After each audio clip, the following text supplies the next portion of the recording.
believing the economic benefits outweigh the health risks. Treasurer Josh Frydenberg joins me now from Canberra. Treasurer, good to see you again. Good to see you, Koch.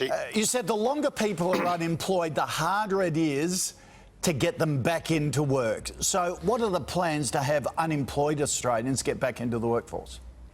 Well, the best way to do that is through the JobKeeper program and through reskilling and training.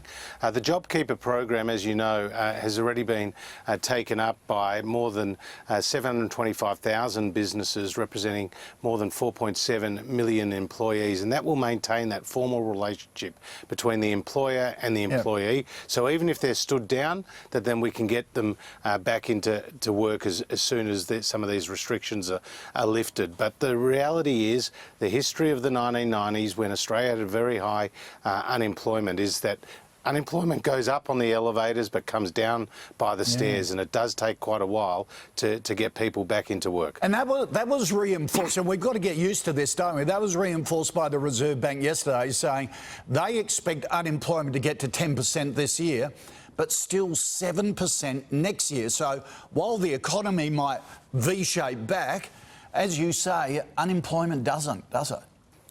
Well, it can be a bit sticky, and that's why we're going to be focused on a whole range of initiatives to keep people in a job or to get them back into the workforce after the coronavirus.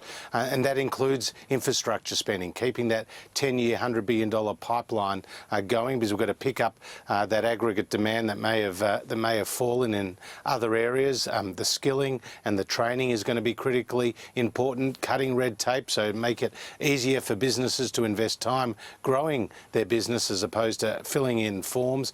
And of course we've continued to cut taxes for both small and medium-sized businesses as well as households, and that's all important in encouraging aspiration, welcoming investment and keeping people in a job. Yeah, and there's some low-hanging fruit, isn't there, because of the million people that lost their job over between middle of March and middle of April.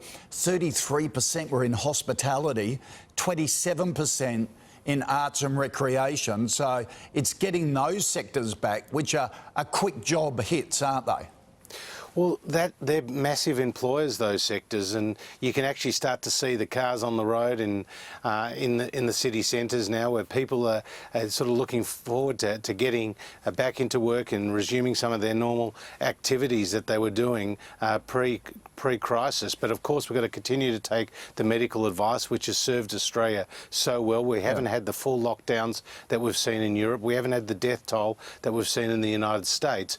But at the same time, the quicker we can get people back into their jobs, the stronger the economy will be, because for every week these restrictions stay in place, we lose $4 billion worth of economic activity.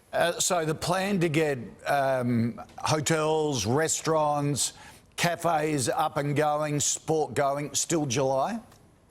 Well, these are the issues that have been worked through by the National Cabinet yesterday and again on Friday. They're setting out a staged approach. They're looking at how they can keep some of the social distancing requirements, but also enable people to move about and to engage in their daily activities that may have been restricted as a result of the COVID-19 crisis. So they're working through all those conditions that need to be met before we can lift restrictions, but also the protocols and processes that need to be in place. Just while we've got you, how are you going with all of this? There's a report in the West Australian today saying you're now having to have 24-hour security. The first time a federal treasurer has had that because of threats against you during the crisis. Is that right? Well, it is right, but at the same time, these assessments are done independent of government by the relevant agencies, and as you would expect, we follow that advice. Wow. And that's a bit unsettling for you and the family. Well, it may be, but at the same time, I've got an important job to do, and there are many lives that are on the line right now in terms of ensuring that the economy bounces back, ensure that the health restrictions are adhered to, and that's what I and the Prime Minister and our parliamentary colleagues across both sides of the political divide have been focused on. Oh, you've got some big decisions still to make. Keep well. Appreciate